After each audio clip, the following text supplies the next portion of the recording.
ಒಬ್ಬರು ಟೀಚರು ಅವರಿಬ್ಬರದು ಸ್ಟೂಡೆಂಟ್ಸಿಗೆ ಕರೆದ್ಬಿಟ್ಟು ಇಬ್ರಿಗೂ ಒಂದೊಂದು ಪಕ್ಷಿನ ಕೊಟ್ಬಿಟ್ಟು ಯಾರು ಇಲ್ಲದೆ ಇರೋ ಪ್ಲೇಸಲ್ಲಿ ಹೋಗ್ಬಿಟ್ಟು ಸಾಯಿಸಿ ಬನ್ನಿ ಅಂತ ಹೇಳ್ತಾರೆ. ಅದರಲ್ಲಿ ಒಬ್ಬನು ತುಂಬ ಟ್ಯಾಲೆಂಟ್ ಇರ್ತಾನೆ, ಒಬ್ಬನು ಪೆದ್ದ ಇರ್ತಾನೆ. ಟ್ಯಾಲೆಂಟ್ ಇರೋ ಹುಡುಗ ಹೋಗ್ಬಿಟ್ಟು ಯಾರೂ ಇಲ್ಲ ಅಂದ್ಕೊಂಡು ಒಂದು ಗಿಡದ ಹಿಂದೆ ಹೋಗ್ಬಿಟ್ಟು ಸಾಯಿಸ್ಬಿಟ್ಟು ಬರ್ತಾನೆ. ಪೆದ್ದ ಇರೋ ಹುಡುಗ ಏನೂ ಸಾಯಿಸಲ್ಲ, ಹಾಗೆ ವಾಪಸ್ ಪಕ್ಷಿನ ತೊಗೊಂಡು ಬರ್ತಾನೆ. ಆವಾಗ ಶಿಕ್ಷಕರು ಕೇಳ್ತಾರೆ, ಏನಕ್ಕೆ ನೀನು ಸಾಯಿಸಿಲ್ಲ ಅಂತ.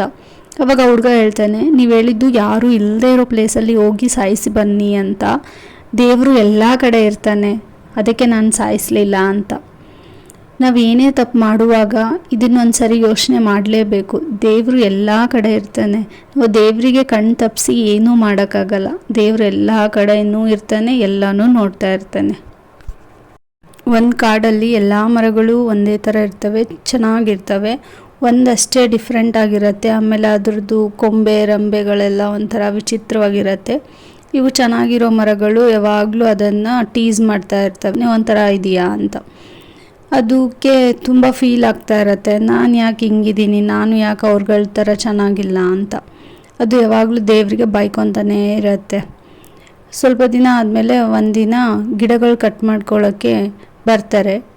ಆವಾಗ ಎಲ್ಲರೂ ಚೆನ್ನಾಗಿರೋ ಮರಗಳನ್ನೇ ಕಟ್ ಮಾಡ್ಕೊಂಡು ಹೋಗ್ತಾರೆ. ಇದು ಏನು ಚೆನ್ನಾಗಿಲ್ಲ, ಇದು ಯೂಸ್ಲೆಸ್ ಅಂದ್ಬಿಟ್ಟು ಅದನ್ನು ಬಿಟ್ಟು ಹೋಗ್ತಾರೆ. ಆವಾಗ ಅದು ಡಿಫ್ರೆಂಟ್ ಆಗಿರೋ ಮರಕ್ಕೆ ಗೊತ್ತಾಗತ್ತೆ, ನಾನು ಇಷ್ಟು ಡಿಫ್ರೆಂಟ್ ಆಗಿರೋದಕ್ಕೆ ನಂದು ಜೀವ ಉಳಿದಿದ್ದು ಈಗ ಅಂತ. ಸೊ ಡಿಫ್ರೆಂಟ್ ಆಗಿದ್ದರೆ ಅದು ವೀಕ್ನೆಸ್ ಅಲ್ಲ.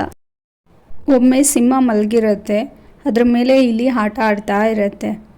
ಆವಾಗ ಸಿಂಹಕ್ಕೆ ಎಚ್ಚರ ಆಗಿಬಿಟ್ಟು ಇಲಿಗೆ ಸಾಯ್ಸೋಕ್ಕೂ ಹೋಗುತ್ತೆ. ಆವಾಗ ಇಲಿ ಕೇಳುತ್ತೆ, ಪ್ಲೀಸ್ ನನ್ನನ್ನು ಬಿಟ್ಬಿಡು ಅಂತ. ಸಿಂಹ ಓಕೆ ಬಿಡು ಅಂತ ಹೇಳ್ಬಿಟ್ಟು ಬಿಡುತ್ತೆ. ಆಮೇಲೆ ಸ್ವಲ್ಪ ದಿನಗಳು ಕಳೆದ ಮೇಲೆ ಸಿಂಹ ಒಂದು ಬಲೆಯಲ್ಲಿ ಸಿಗಾಕೊಂಡಿರುತ್ತೆ. ಆವಾಗ ಅದೇ ಇಲಿ ಹೋಗ್ತಾ ಇರುತ್ತೆ. ಆವಾಗ ಇಲಿಗೆ ನನ್ನನ್ನು ಈ ಬಲೆಯಿಂದ ಬಿಡಿಸು ಅಂತ ಕೇಳುತ್ತೆ. ಆವಾಗ ಇಲಿ ಅದ್ರ ಬಾಯಿಂದ ಕಡಿದ್ಬಿಟ್ಟು ಸಿಂಹನ ಆ ಬಲೆಯಿಂದ ಹೊರಗೆ ತರುತ್ತೆ. ಸೊ ಇದರ ಅರ್ಥ, ನಾವು ಯಾವಾಗಾದರೂ ಒಳ್ಳೇದು ಮಾಡಿದರೆ ಅದು ನಮಗೆ ಯಾವುದೋ ರೂಪದಲ್ಲಾದರೂ ವಾಪಸ್ ಬರುತ್ತೆ ಅಂತ. ಒಂದು ಮನೆಯಲ್ಲಿ ಗಂಡ ಹೆಂಡ್ತಿ ಇರ್ತಾರೆ. ಆ ಹೆಂಡ್ತಿ ಯಾವಾಗಲೂ ಅವಳ ಗಂಡನ ಹತ್ರ ಪಕ್ಕದ ಮನೆಯವಳ ಬಗ್ಗೆ ಬೈತಾನೆ ಇರ್ತಾಳೆ.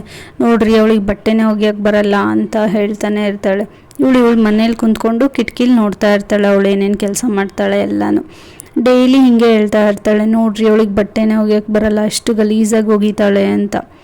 ಒಂದಿನ ಏನಾಗುತ್ತೆ, ಇವಳು ಹೇಳ್ತಾಳೆ, ನೋಡ್ರಿ ಅವಳು ಎಷ್ಟು ಚೆನ್ನಾಗಿ ಬಟ್ಟೆ ಒಗೆದ್ಬಿಟ್ಟಿದ್ದಾಳೆ, ಇವತ್ತು ಯಾರೋ ಬಟ್ಟೆ ಒಗೆಯೋದು ಹೇಳ್ಕೊಟ್ಟಿರಬೇಕು ಅಂತ ಹೇಳ್ತಾಳೆ. ಆವಾಗ ಅವಳು ಗಂಡ ರಿಪ್ಲೈ ಮಾಡ್ತಾರೆ, ಅವಳು ಬಟ್ಟೆ ಒಗೆಯೋದು ಕಲಿಯೋದಲ್ಲ, ನಮ್ಮ ಮನೆ ಕಿಟಕಿಗಿರೋ ಧೂಳನ್ನ ನಾನು ಕ್ಲೀನ್ ಮಾಡಿದ್ದೀನಿ ಬೆಳಗ್ಗೆ, ಅದಕ್ಕೆ ಅಷ್ಟು ಕ್ಲೀನಾಗಿ ಕಾಣಿಸ್ತಿದೆ ಅಂತ.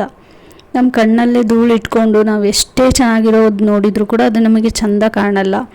So it's all depends on our mind set. ನಾವು ಹೆಂಗೆ ಯೋಚನೆ ಮಾಡ್ತೀವಿ ಅದು ಹಂಗಿರುತ್ತೆ. ಆದಷ್ಟು ನಮ್ಮ ಕಣ್ಣಿನಲ್ಲಿರೋ ಧೂಳನ್ನ ತೆಗ್ದು ನೋಡಬೇಕು, ಚೆನ್ನಾಗಿ ಕಾಣಿಸುತ್ತೆ.